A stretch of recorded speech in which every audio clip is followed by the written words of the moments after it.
In this video, I'm going to share 5 techniques that you can use to instantly improve the lighting in your scenes, both indoor and outdoor. Even if you think you know what I'm going to say, I want to encourage you to stick around because there are some pretty cool practical tips found in every technique.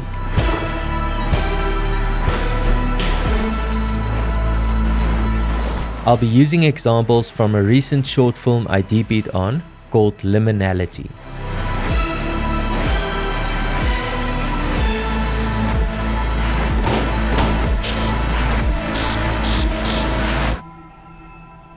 On the camera front, I went with the Sony FX3 for its portability and because it pairs really well with the E-mount Cooke SP3s. This is a dream combo on the gimbal, and the extra in-body image stabilization was super helpful for a lot of the handheld movements. I also used a Helios 44-2 in some of the dream sequences and a 90mm Vespid macro for some of the close-ups.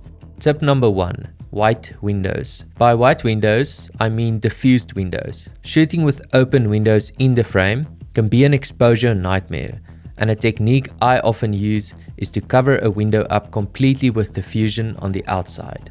Not only is this a great way to introduce soft light into the room, but it also enables you to get a window in the frame without revealing the outside. Using a diffused window, I lit a few shots in this room using only one light. On the outside, we set up the Alien 300C, a new full-color panel light from Nanlite, shooting through an 8x8 half silk. We still had to block off any direct sunlight hitting the window, which gave me more control over the scene. The larger window meant we had one big soft source as a key light, so I didn't use any additional lights except for a 5-in-1 reflector to bounce and block light. This way I could shoot wide, medium and close-up without moving the light. Simply adjust the intensity where needed. One of the reasons the light is extra soft is because I had the softbox on the Alien. In other words, the light is being double diffused, which leads me to tip number 2, double diffusion. This is by far one of my favorite ways to light, especially when I have to light a bigger area with soft light. Adding an extra layer of diffusion with some distance between your main source softens the light even more and enables you to enlarge a smaller source with something larger. The first scene I used this was on the close-ups for the piano sequence. Both me and the director decided that we wanted all the shots here to be on the gimbal, which meant big movements, and a big softbox would quickly get in the way. The solution was to mount an 8x8 scrim overhead and shoot through it with the Alien 300C, giving off beautiful soft light on both the face and hands.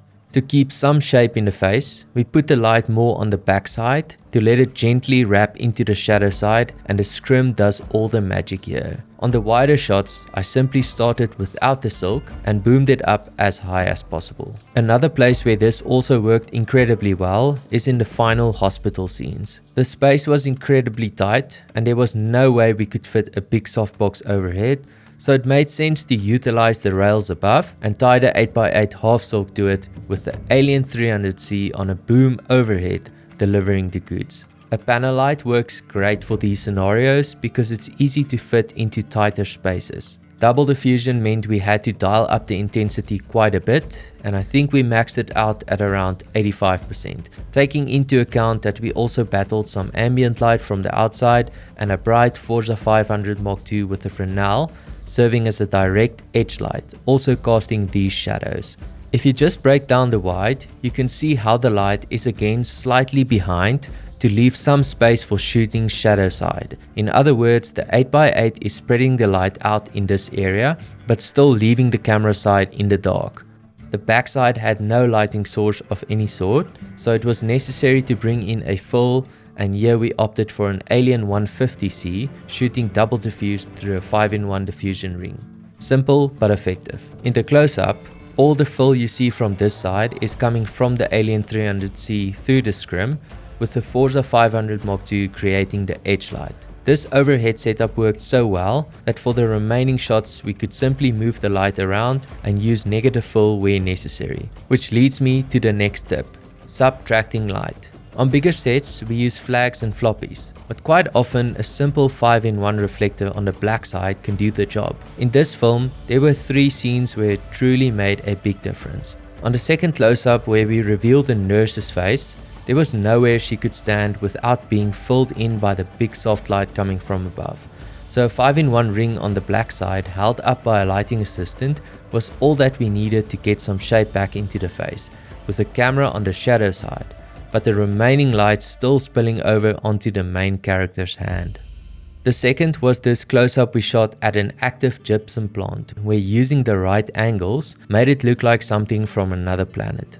The plant really came alive in blue hour after the sunset, but this also meant that everything started looking flat. I decided to motivate the last light with an Alien 300C handout from the left and remove some of the natural fill bouncing from behind with a 5-in-1. And if you compare the before and after, you will see how much more contrast we added by lighting more from one side and taking light away from the opposite side. This same 5-in-1 was used in the writing sequence on the camera side, since some of the light was bouncing back from the door. Tip number 4 is the mixing of light.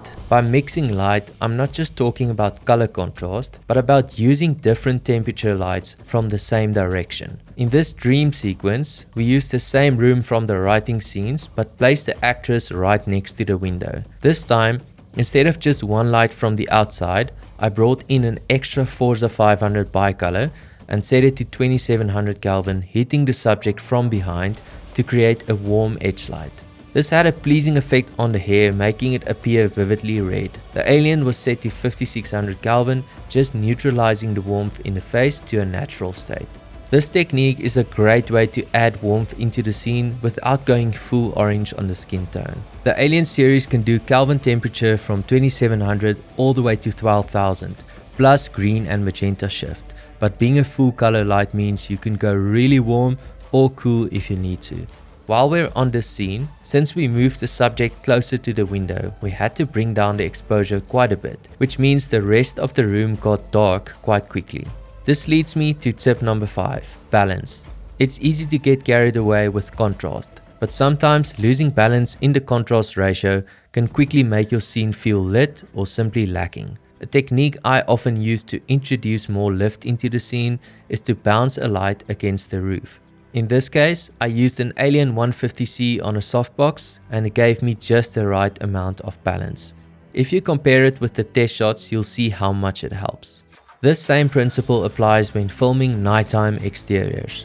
It's one thing to light up the subject with a key light and an edge light, but the background is just as important, and here we use 2 lights in the back to create some balance. With nighttime exteriors, you always want to go a little brighter and bring it down in post to keep the noise floor to a minimum. The final touch here was adding fake rain, which presented its own challenges. Our team created a custom rain machine just for the shoot, and if you ask me, it worked really well. One of my favorite features of the Alien series is the fact that they are IP55 rated, which means it can hold its own while standing in the rain. Both the 300C and 150C got a proper wetting, and we had 0 issues. As you can see from the BTS, we double diffused the 300C again with a 5-in-1 diffusion circle, and the 150C didn't have any diffusion on to accentuate the raindrops as much as possible with hard light. This was one of the most enjoyable shoots I've ever been on, and it was only made possible with a great team behind me. I'm going to put the full credits in the description below, so go check them out.